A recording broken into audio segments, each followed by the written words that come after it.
Please don't tell me I have misjudged you. I would hate to have to like you.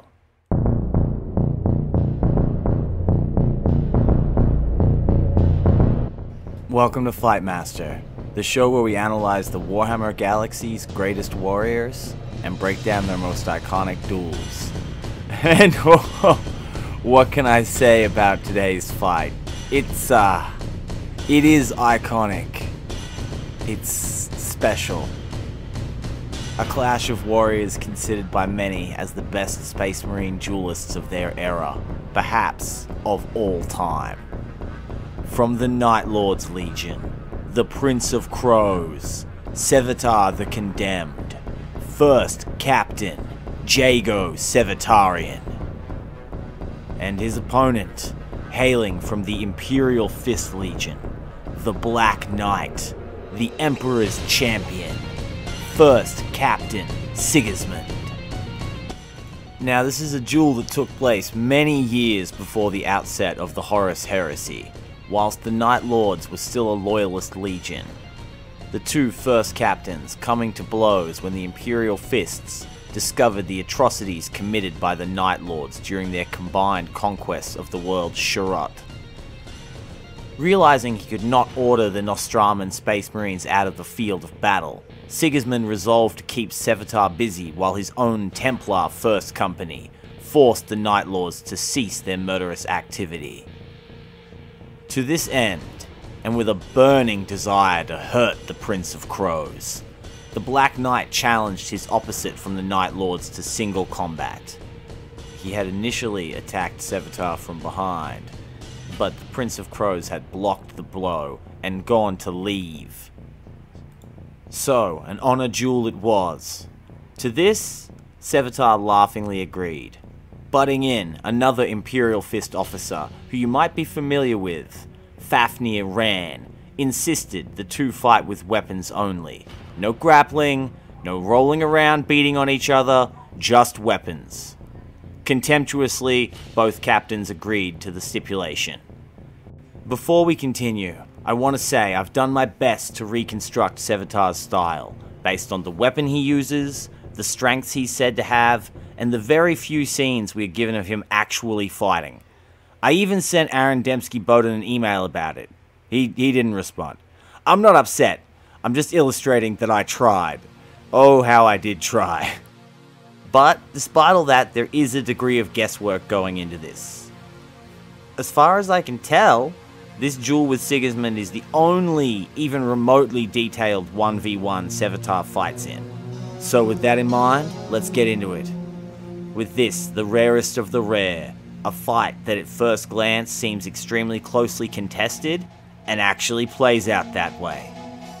Though, if you're looking for a conclusive answer about who the better warrior is, I think you're going to be disappointed, as both combatants consider the duel a victory, and neither had truly reached their final forms yet anyway. Starting with Sevetar, the first captain of the Night Lords.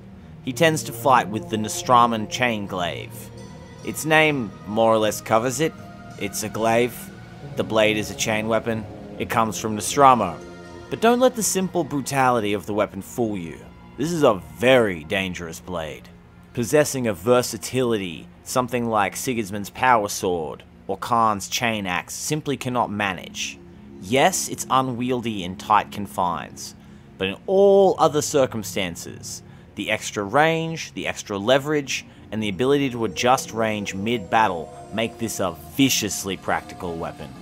Especially within the 31st and 41st millenniums, eras where a blade or gun's effectiveness as a weapon is often secondary to its effectiveness as a symbol. This naturally has a large impact on the way Jago fights. The Prince of Crows wants to keep his enemies at a specific distance. Too close and his polearm becomes less effective. Too far and he may as well switch to a bolter.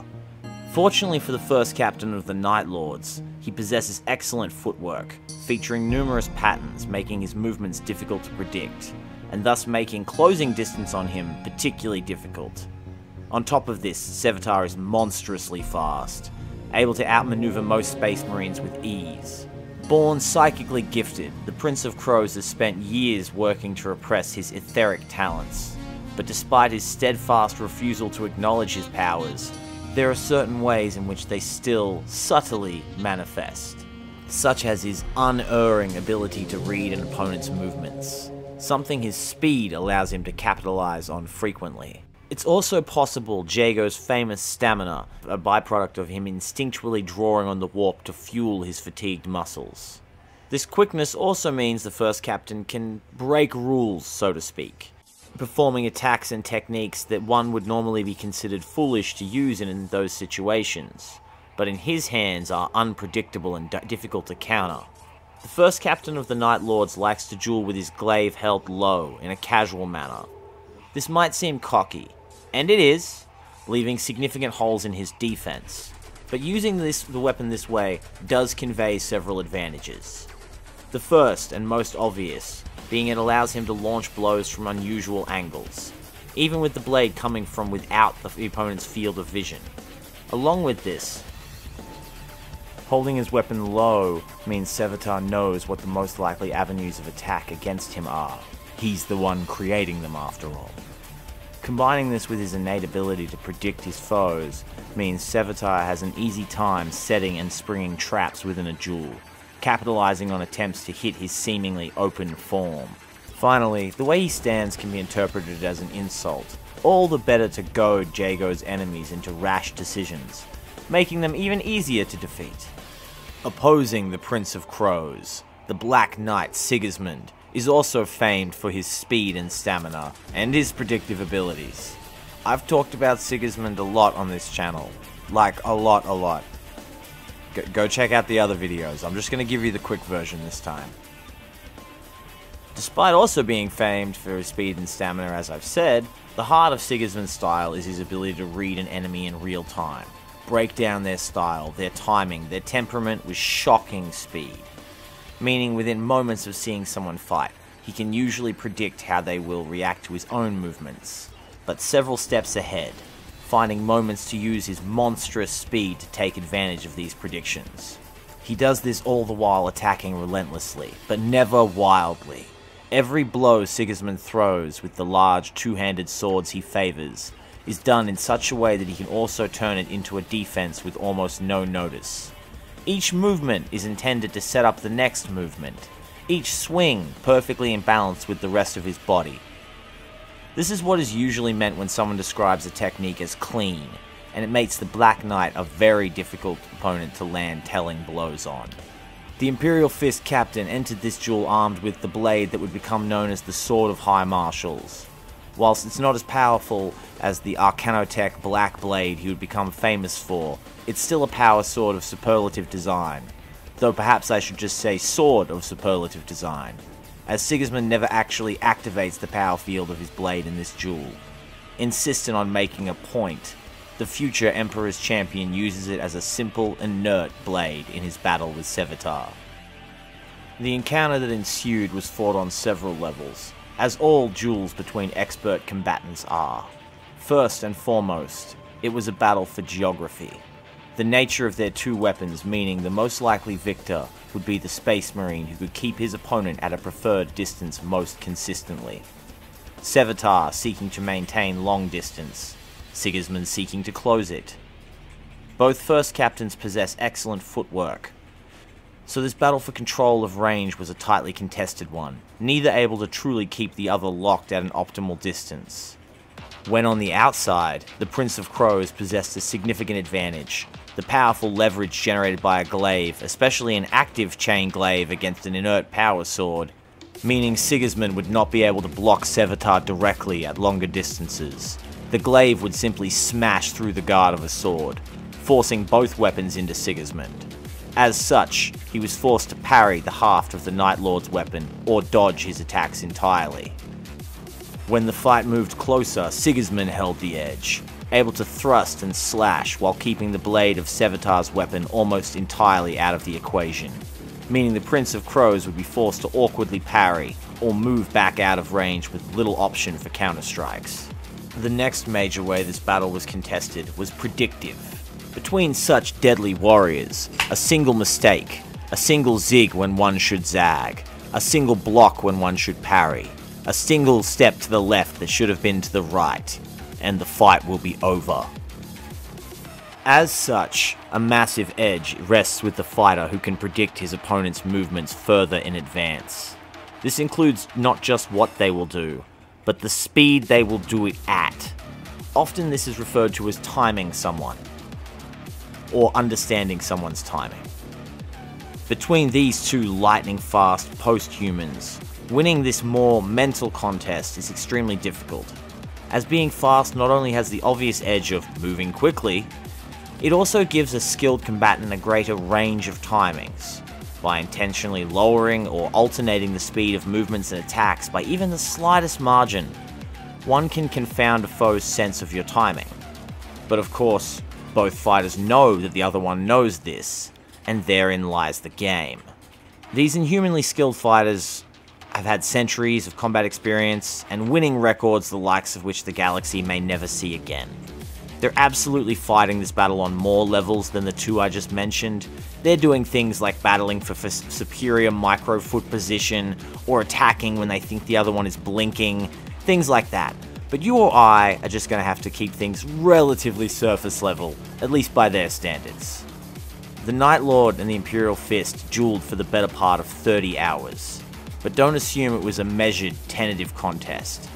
Yes, these are highly skilled, cerebral fighters, but these two were attempting to end the duel from the moment it began. Sigismund opening with a combination ending with a thrust intended to punch through gaps in Sevetar's power armor. The Prince of Crows slipped to the side with the thrust, and countered with his chain glaive to the Templar's midsection. But Sigismund turned into the blow, robbing much of its force and allowing him to block it. They separated, and they met. They separated, and they met. Again and again. Each clash similar in tone to the first, with both men seeking to lead the other into a single, fight-ending strike. To Sigismund's surprise, Sevetar neither smoked nor fought in an arrogant style. The way he held his glaive and the way he moved was purely strategic, possessing a focus and drive to win, just as intense as the Templar's own. 30 hours. 30 hours of hurling almost exclusively lethal techniques at each other. Neither Space Marine tired, neither slowed. But with a glacial, agonizing slowness, hour after hour, Sigismund began to gain the slightest of edges in analysis. His less natural, harder trained predictive abilities, able to see just the tiniest bit further than Sevatar's perfect reading of movements. Deflecting an attack in a sequence of blade clashes, Sigismund slid his sword down to the glaive's crossguard, before with a sudden jerk he brought himself and the blade forward into a downward strike. Too close for Sevetar to bring his glaive into the guard. This strike would split the Night Lord's helm and end the encounter. The Prince of Crows could see it all unfolding. He couldn't step back as the descending blade would still catch him. He couldn't bring his glaive in to block, as Sigismund was in the way.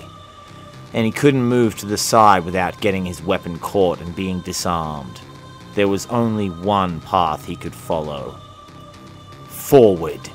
Lunging in to meet the Black Knight, Sevetar dipped his head forward, smashing the crest of his helm into Sigismund's faceplate. The combined force of their momentum creating a significant blow, shattering eye lenses, and splitting the face of both Astartes. Stepping back to recover his balance, Sigismund brought his sword into a defensive posture, Sevetar doing much the same.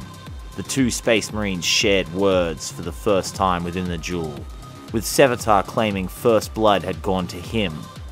As the Night Lord and Imperial Fist first captains moved to re-engage, Fafnir Ran interrupted, declaring that Sevetar had forfeited the duel. The Prince of Crows shrugged, accepting that might in fact be the case, but he had not lost the fight. With that, something resembling sanity reasserted itself, and the Space Marine captains returned to their legions, each claiming victory by the standards of their peers. But what do you think? Who would have won in a no-holds-barred fight? Because honestly, I have no idea. Anyway, This has been FightMaster. I'm Precognition, and if you want to see more iconic duels broken down from the 40k universe, I'll see you in the future.